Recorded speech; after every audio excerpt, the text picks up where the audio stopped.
Assalamualaikum warahmatullahi wabarakatuh. Perkenalkan, nama saya Putri Salsabila dengan NIM 2202181.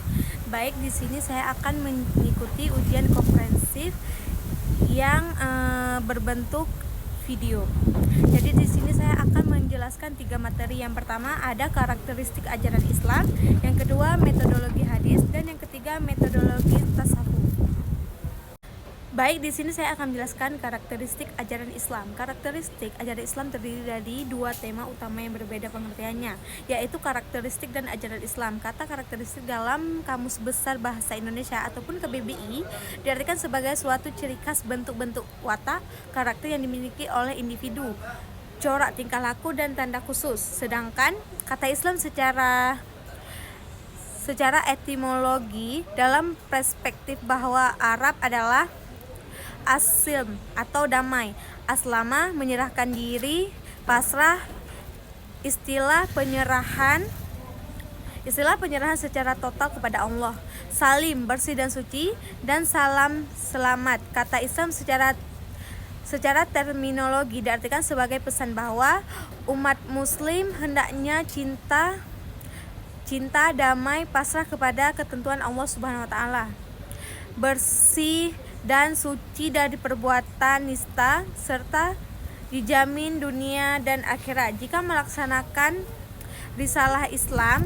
Dalam ajaran Islam sendiri mengandung arti yang berbeda-beda pula.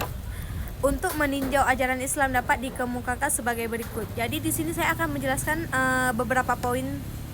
Meninjau ajaran Islam memiliki 4 poin. Yang pertama, ada taat dan menyerahkan diri. Orang yang memeluk Islam adalah orang yang menyerahkan diri kepada Allah Subhanahu wa taala dan menurut segala yang telah ditentukannya. Yang kedua, ada sejahtera, tidak tercela, tidak catat, selamat, tentram dan bahagia. Setiap muslim akan sejahtera, tentram, selamat dan bahagia baik di dunia maupun di akhirat dengan tuntunan ajaran Rabbul Alamin. Yang ketiga, ada mengaku, menyerahkan dan menyelamatkan. Ini berarti bahwa orang yang memeluk Islam itu adalah orang yang mengaku dengan sadar adanya Allah Subhanahu wa taala. Kemudian ia menyerahkan diri pada kekuasaannya dengan menurut segala titah dan firman-Nya sehingga ia selamat di dunia dan akhirat. Yang keempat ada cinta, damai dan sejahtera. Islam adalah agama yang membawa kepada kedamaian dan perdamaian. Orang yang memeluk Islam adalah orang yang menganut ajaran perdamaian dalam segala tingkah laku dan perbuatan. Baik, di sini saya akan menjelaskan materi selanjutnya, yaitu materi metodologi hadis. Metodologi dalam ulumul hadis merupakan pendekatan ilmiah yang digunakan untuk mengkaji, menilai dan memahami hadis Nabi Muhammad SAW secara sistematis. Melalui metodologi ini, para ulama mampu menelusuri keaslian hadis, memahami maknanya dan menentukan status hukumnya. Metode-metode ini telah berkembang sejak masa sahabat hingga kini dan menjadi fondasi dalam studi keislaman. Dalam studi keislaman, hadis tidak hanya dipahami sebagai narasi sejarah atau rekaman lisan dari kehidupan Nabi Muhammad SAW, tetapi juga sebagai sumber pedoman hidup umat Islam. Salah satu pendekatan yang digunakan untuk memahami hadis adalah dengan mengklasifikasikan bentuk atau jenisnya. Klasifikasi ini mempermudah umat untuk dalam mengidentifikasi kandungan dan fungsi hadis tersebut. Secara umum, hadis dapat diklasifikasikan ke dalam 5 bentuk utama: hadis qauli, hadis fi'li ataupun amali, hadis taqriri, hadis ahwali, dan hadis hami. Baik, di sini saya akan menjelaskan 5 poin hadis tersebut. Yang pertama ada hadis qauli ataupun ucapan Nabi. Contohnya adalah ketika Nabi memberikan petunjuk langsung tentang pelaksanaan ibadah, salat, puasa atau zakat. Melalui hadis ini Nabi menyampaikan ajaran Islam dalam bentuk verbal yang bisa dihafalkan. Yang kedua ada hadis fi'li ataupun amali. Hadis fi'li atau amali adalah hadis yang menjelaskan perbuatan atau praktik yang dilakukan oleh Nabi Muhammad SAW. Hadis ini biasanya diriwayatkan oleh sahabat-sahabat yang menyaksikan secara langsung perilaku beliau dalam berbagai aspek kehidupan, baik dalam hal ibadah, muamalah, akhlak maupun kebiasaan sehari-hari. Baik, poin yang ketiga ada hadis taqriri. Hadis taqriri adalah bentuk hadis yang menunjukkan persetujuan Nabi Muhammad SAW terhadap suatu ucapan atau tindakan para sahabat yang diketahui oleh beliau, baik secara langsung maupun tidak langsung tanpa Nabi membantah. Poin keempat, hadis ahwali ataupun deskriptif tentang Nabi. Hadis ahwali adalah hadis yang menggambarkan kondisi, kepribadian, karakter, dan kebiasaan Nabi Muhammad SAW. Sering disebut juga sebagai hadis sifat atau sifatiyah. Melalui hadis ini dapat memberikan mengenal pribadi Rasulullah lebih dekat dan menumbuhkan cinta dan penghormatan yang dalam kepada beliau. Yang kelima, ada hadis hami, niat atau keinginan Nabi. Hadis ini menunjukkan tekad atau sikap serius Nabi dalam menghadapi persoalan umat, terutama dalam hal-hal yang berkaitan dengan pelanggaran terhadap kewajiban agama.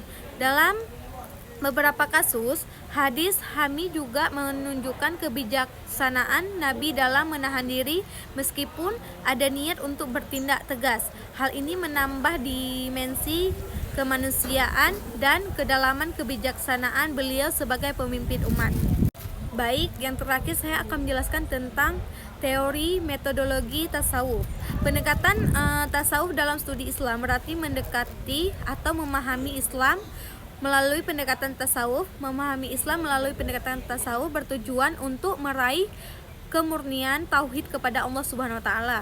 Seperti yang dijelaskan oleh Abdul Hadi WM bahwa inti tasawuf hanya satu, yakni jalan keruhanian berdasarkan tauhid. Melalui tasawuf, seorang dapat mengetahui tentang bagaimana cara untuk menyucikan jiwa serta bagaimana bentuk pengamalannya, dan dapat ditampil sebagai manusia yang mampu mengendalikan diri dari berbagai kecenderungan hawa nafsu, mampu menjaga kejujuran, hati nurani, keikhlasan, tanggung jawab, dan dapat membendung penyimpangan moral seperti penipuan, korupsi, fitnah, dan sebagainya.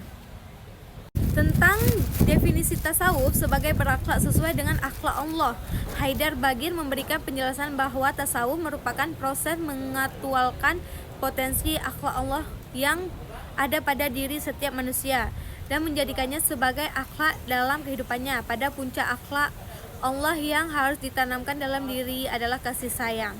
Abdul Hadi menyimpulkan bahwa walau berbagai definisi telah diberikan kepada tasawuf, tetapi inti tasawuf hanya satu, yakni jalan keruhanian berdasarkan tauhid. Baik, sekian pemaparan materi dari saya. Saya minta maaf kalau ada salah kata dari ucapan saya. Saya akhiri. Assalamualaikum warahmatullahi wabarakatuh. Terima kasih.